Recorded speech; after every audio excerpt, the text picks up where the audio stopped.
Deep listening is something that we do as a practice and as a way of being. Eckhart Tolle is one person that comes to mind. His teachings, when we're listening, it goes beyond words. It's where it lands and how it lands in us and in the other people. We listen with presence, openness, compassion. And when we listen in that way, we really receive what the speaker is saying and they feel received.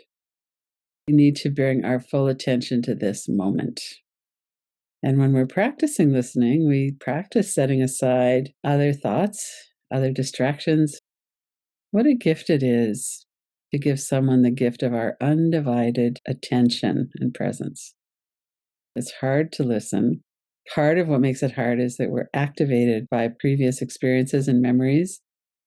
Someone says something that has a little bit of a tone of shaming, that might land really hard on us because we've been shamed in the past. Or when they have an edginess to them, there's a bit of an anger or fight response going on. Or maybe somebody is discharging and we're getting activated by that. There's a lot of nervous system regulation connection here as to why it's hard to listen to people and why it's hard to stay present with an open heart, why that can be difficult. Let's work with that. How can we stay present in a way that people feel heard and that also works for us? One of the qualities of being listened to is that we're not being judged. The practice right now is mostly on I'm the one listening and how can I listen more deeply rather than evaluating or assessing or preparing to respond to what's being said, to just listen and let it land. Whatever is being said, to let that land. Sometimes when we're talking with someone who tends to interrupt, we'll get a few sentences into something and then they go, oh, yeah. And that something like that, just like that happened to me. And so they're not really listening. There's a response coming up and then there's an impatience to share it. We probably had that happen to us. We've probably done that. There's a lot of dynamics here around associations. If we suspend our judgment, in the last example, we're just wanting to share, but other times we're feeling like, I don't like what that person's saying. I don't want to hear that. Maybe somebody said something that's racist or sexist. How can we suspend judgment, not in the sense of allowing it to be okay, but just to notice, oh, I'm responding to what that person just said. I'm going to breathe. I'm going to really get in my body. I'm going to notice. So we're never pretending that our response is something different. We're listening to our own body and our own response, as well as listening to whatever the person is saying.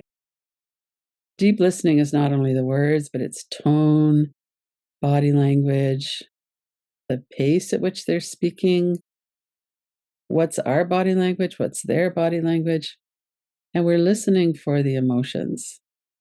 So if someone says to us, you really hurt my feelings when you didn't invite me to that thing, we might be thinking to ourselves, well, the way to communicate isn't to go, you did this, and point a finger. Maybe they're not being that skillful, but what's the meaning behind what they're saying? They're saying, you hurt my feelings. They're saying, I felt left out. They're saying, something that you did activated this in me, and I trust our relationship enough that I'm willing to bring that up. What is underneath what is being said? There's so much that's said in words, and some of the words are skillful. Sometimes people have a real urgency. They might be very anxious and they're worried about something. Some people do catastrophic thinking and keep it in their own head. Some people share that out. Oh, what if this happens? And then, if I do this and then that, there can be a lot of need to just settle our own system so that we can hear. When we're thinking about and looking at somebody's body language, if someone's sitting with their arms crossed over their chest and they've got a frown on their face, then likely there's some anger there, or maybe there's an unwillingness to listen. We can tell a lot by body language. I think this is something that's really important when we look at being a listener, being a better listener, is how could we allow other people, whatever their thing is, maybe somebody's emotionally discharging because they're really upset and they don't know how to regulate their own nervous system. It doesn't mean that we need to sit there and listen to that all the time, but just for a moment, even to connect with each other as a person, as a human being. With our nervous systems that are pretty agitated right now, could I take a deeper breath and allow myself to listen? When we're listening to someone, we're not trying to fix them or give them advice. Offering a space where somebody can arrive at their truth and speak that out loud can be very important. There's not that many places and people, and maybe you're lucky in terms of you have a lot of that in your life. That there's not that many places and not that many people we can really just tune into. Some people process verbally, so they might start off with something, and then as they're talking, they gradually get to the realization of how they feel. Some people kind of do that process more internally, and then when they speak, they say what they feel. There's a lot of different ways that this might work, but having compassion for ourselves and for each other is helpful because it opens up some space. On the longer term, we don't want to be trapped listening to people who are always discharging or who are really not in agreement with us, where we don't have that values alignment. And just as a human being to human being, we could probably listen more deeply and more compassionately a lot of the time, give people a chance. So this mutual transformation, when we listen, it changes both of us. So if you're the person speaking and you really feeling like the person that you're speaking to is listening, they're attuning to you, they're not jumping in with advice, they're not jumping in with an association of something that occurred to them. They're really just letting you have some space to talk. That really changes us. And then the person listening, it also changes us. We're approaching this as a healing practice to restore the nervous system, the trust, and to have a deeper relationship with each other. Let's do some somatic inquiry. I'm going to say some sentences, and we're going to take our time with this. Notice what's happening in your body, your breath, what thoughts might come up, but more than the thoughts, even, what's your experience in your body? You could lay back and close your eyes if you want, or listen to the words. Bird song filters through an open window on a quiet morning. Let the associations, the images, the memories. Bird song filters through an open window on a quiet morning.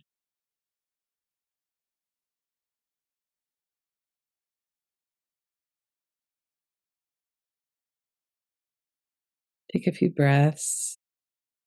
Maybe you could hear actual birdsong or memories of birdsong. Space you're in is quiet enough to hear that.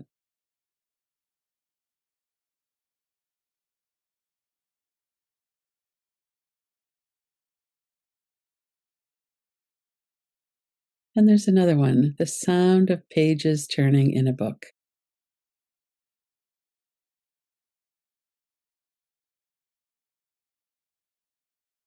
You might have an environment come to mind, maybe sitting in a living room, a bedroom, outdoors. What comes to mind when you think of that? The sound of pages turning in a book. And how does that feel in your body? What are the sensations? Does your body feel open?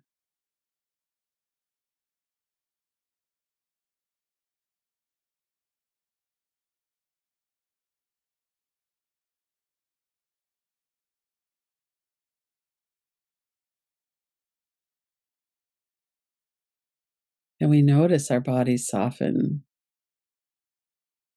We feel relaxed and peaceful. So, this next one is more relational. Someone says your name with warmth and recognition.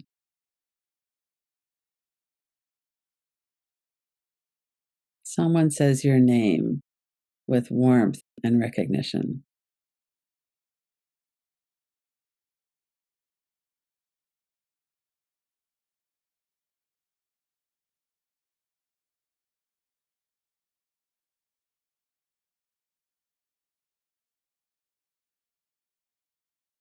A loved one hums softly while doing something ordinary nearby.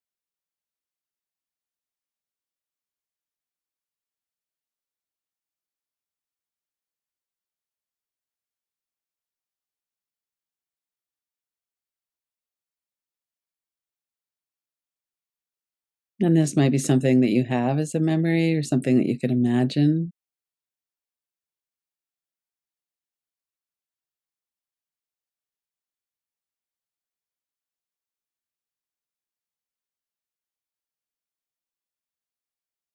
A trusted person says, "Take your time. I'm here with you. Take your time."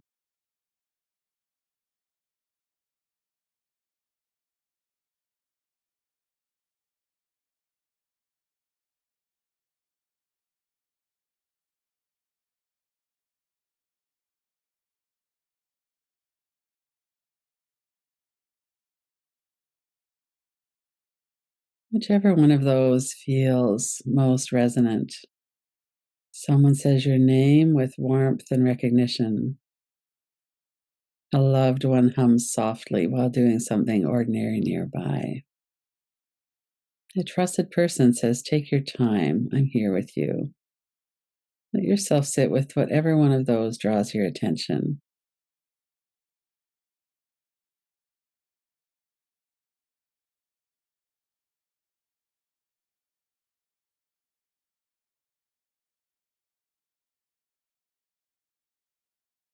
Notice what shifts when you imagine being heard with kindness. Are there sensations in your body? Is your breath easier? Do you feel more open, tense, defended, curious? What's your reception, your receptivity right now with that?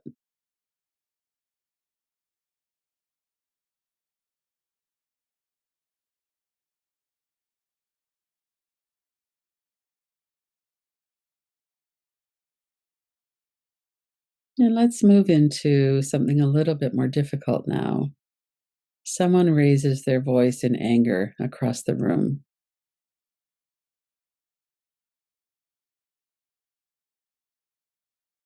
Someone raises their voice in anger across the room.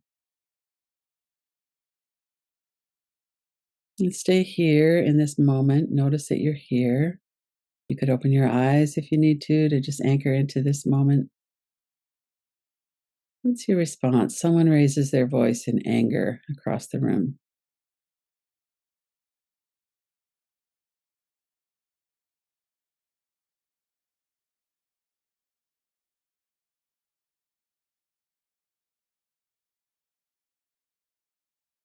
Yeah, there's probably a stress response.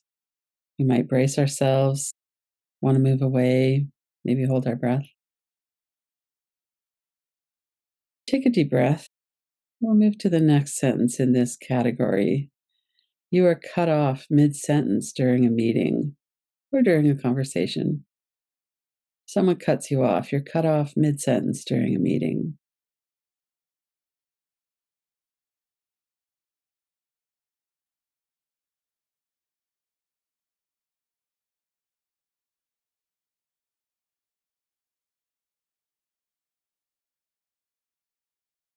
Let yourself breathe. Notice what's happening. How is your body responding? Is there a memory?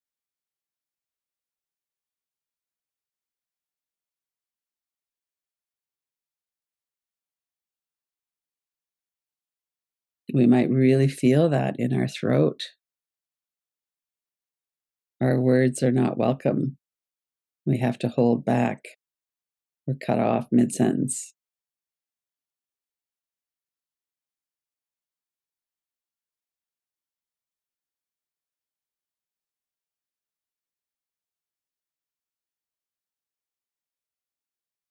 And now let's move out of that category into the last one. Let yourself move a little if you want. Take a deep breath, have a reset. You hear the sound of ocean waves rolling in and out.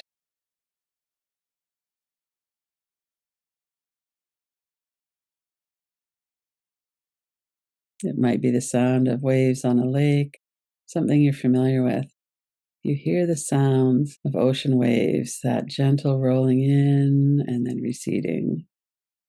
Let yourself focus on that sound memory, perhaps a visual as well. The sound of ocean waves.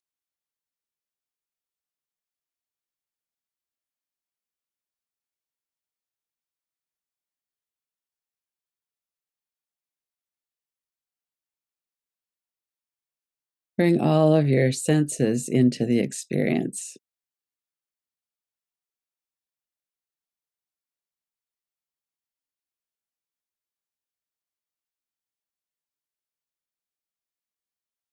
You might hear bird song, smell flowers, feel the sun on your face, hear the sound of ocean waves.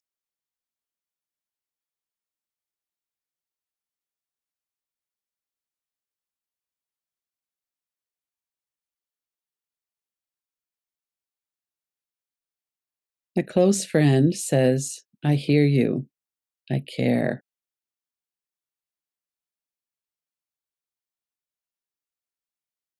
They might say that in words, they might say that with their attention, the look on their face. A close friend says, I hear you and I care.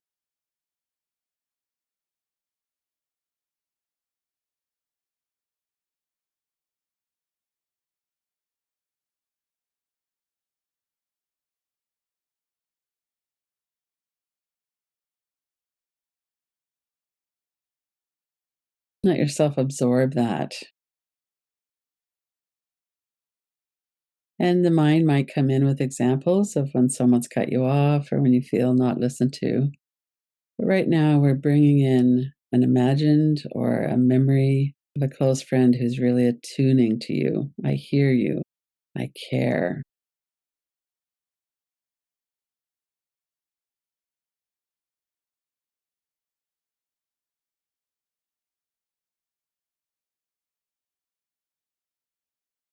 And then recalling a moment of silence when your mind is still. And you're not worrying about something, you're not ruminating. Your mind is just still. You might notice sensory perceptions, like I can feel the breeze on my feet, but your mind is still, recalling a moment of silence when your mind is still.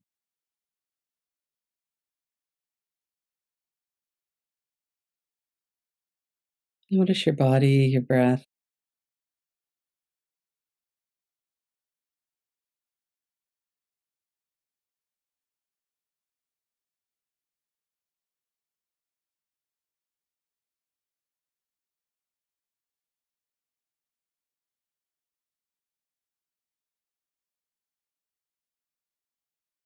And we're going to review them again now with the sense of what feels like it would be the most supportive to carry with you.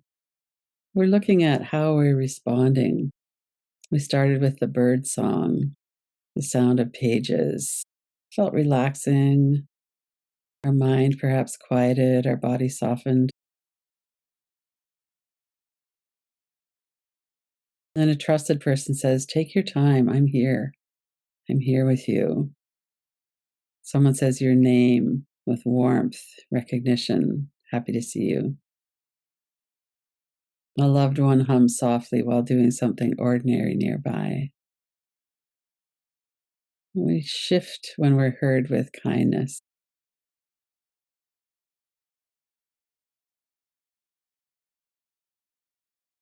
And then we went into someone raises their voice in anger across the room. You're cut off mid sentence during a meeting or a conversation. Noticing what happens in our system, that experience. And then we came to the sound of ocean waves rolling in and out. A close friend says, I hear you and I care. A moment of silence when your mind is still. What are you carrying with you as you come towards the end of this practice? One of the things that I notice is that we're very responsive to other people.